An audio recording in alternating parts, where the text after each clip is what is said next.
When we were made, when God made us, we lived on the earth, with our feet on the earth, and we drank water from the earth that was mineralized and alive, and then we ate food that grew from the earth, that is alive, that is full of nutrition and life and enzymes. That was what was good for us. That's what we need. But now everything is different. Everything is different. We don't sleep enough. We eat terrible things. We never with our feet on the earth.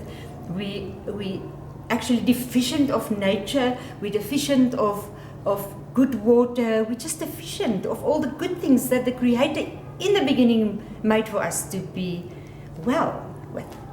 You don't need to do studies on what is good for humans. It's obvious what is good for humans because the Creator knew. And this house is your license to be on this earth. If you don't have this little house, this body, you have no license to be here. You leave without it one day. But while you are here, you need this house to be well. Otherwise, life is bad. We all know that. When you have headache or a flu or pain or whatever it is, whatever discomfort it is that you have in your physical body, it steals your joy. So it is your responsibility to take care of your house, your car, your vehicle in this life. Nobody else. Nobody else. It's only you that put things into this mouth. And what I also find is, I think sometimes people think they can do things from the outside. No. You put things in here, and then everything comes from the inside. Things don't jump on you from the outside. You don't get vitamins jumping in these little holes in your skin and feeding you from the outside. Yes, bad things can affect you. Bad creams, petrochemicals, all those things that have hormone disruptors can affect you from the outside. But to heal, you must heal from the inside. You must heal from the inside. And this hole, this little hole, is where all the trouble is. Because this is where we satisfy our addictions, or we also satisfy our addictions. I knew a man once, great guru for me, and he always said, we self-medicate. So, you don't feel well, you eat something. You eat a chocky, you feel better. Then later the chocky is not enough. Now you need something else to medicate because you're not coping. Then you smoke or you drink alcohol, or if that's not enough, you go to more stronger things to feel better. So we self-medicate and we never get to the root of the problem of any of our troubles. When your blood sugar drops, then you feel like lethargic and your emotions, you're irritated or whatever, and you can't concentrate. Now you drink, say, coffee, and then you feel better, and then it drops again, you do something else. So what we eat and what we put in our mouths directly affects the way we feel. When I first tell people face to face about this elimination, worms and viruses and bacteria and fungus, that I must say it about 3 times for them to hear. It's as if they think, me? No worms. I haven't got worms. Most people, I don't say everybody, but most people have bacteria, viruses and fungus, and we need to eliminate them. It takes 3 months at least to do something about your liver, to do something about the colon, to do something about, to really bring some healing about. We visited our children in Cape Town. We got there, and I think they were on the way to work, and they were all up in arms, and because the plumbing system had a problem. And then obviously it smells bad, and I tell you, there's nothing that makes you move as fast to any form of help as a blocked toilet. So my husband is Googling plumbers, got plumbers. I tell you, we would have given our car to that guy to fix that toilet and just get that plumbing going, because it is not a nice story. But we humans, our plumbing systems are absolutely buggered but it is the last thing we give any attention. I see people, some people go to the bathroom every 3 days, every week, once a month.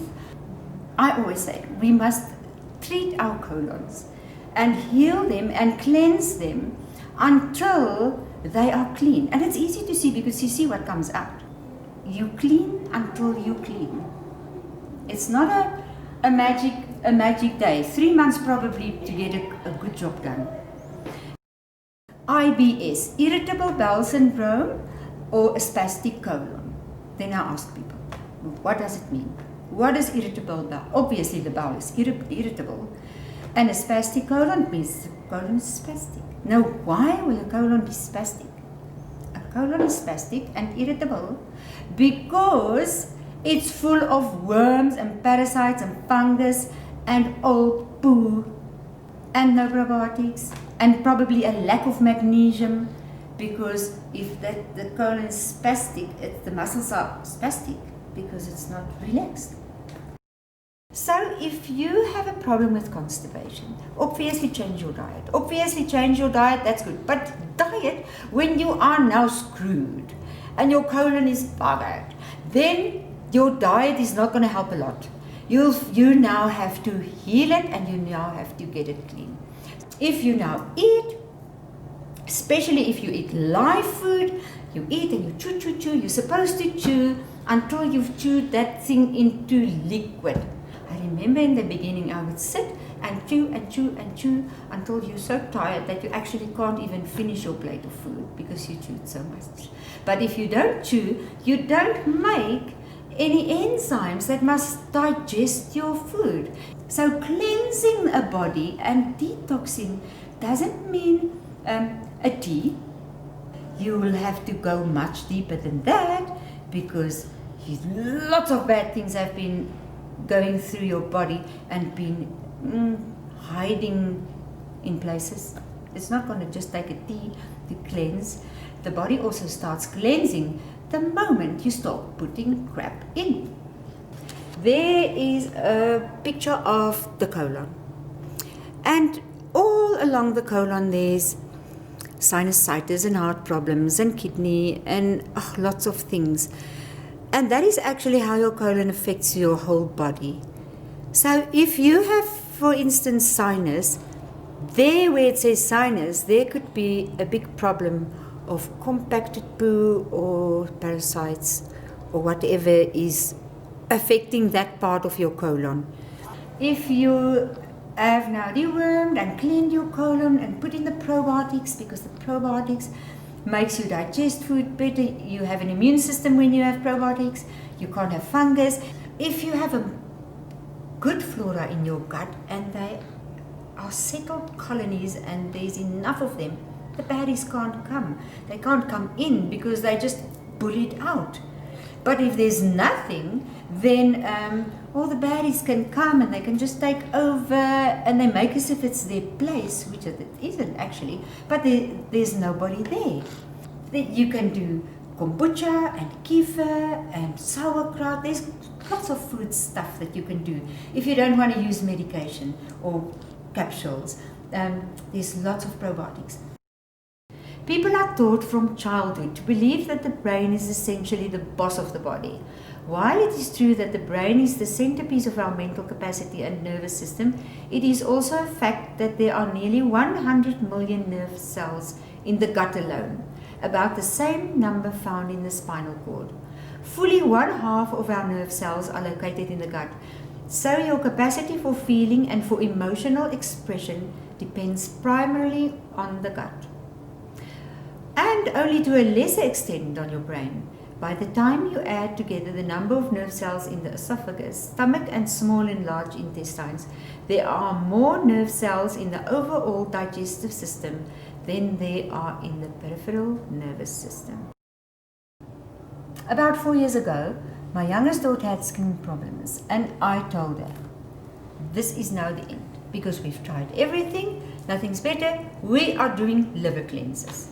So by then I've already had a health shop for 16 years. I eat very healthy, healthier than most people, I think, and mostly vegetarian, lots of fresh food. I have done a lot of liver cleanses before, over the years, once and after a couple of months, once, and yes, it was impressive, but it was different this time. The recipe we follow says that you do liver cleanses at about 6 before you stop, until nothing comes out of the liver.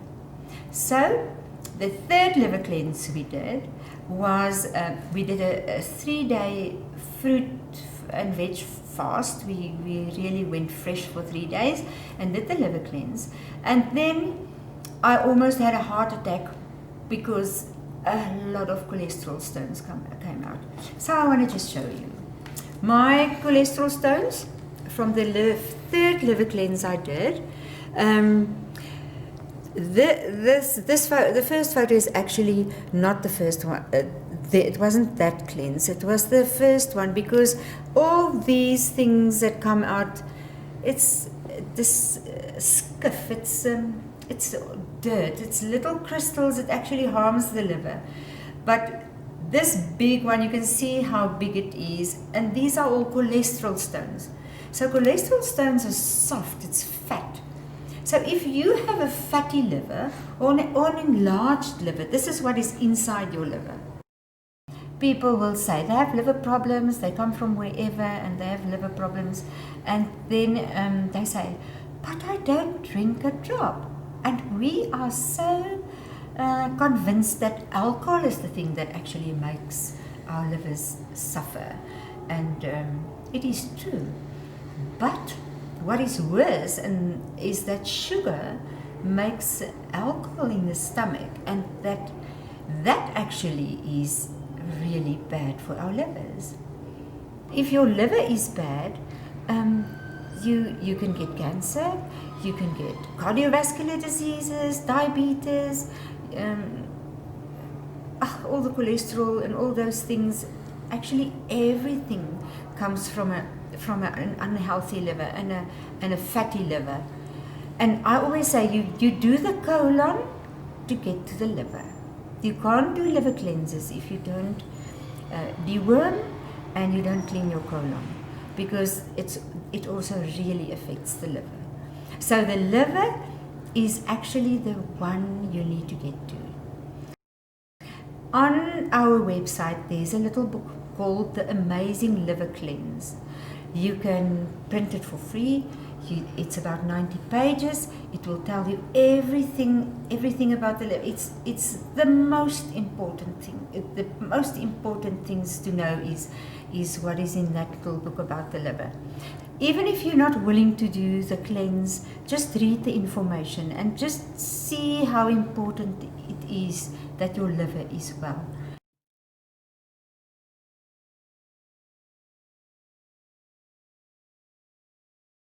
The liver cleanse is too scary for you.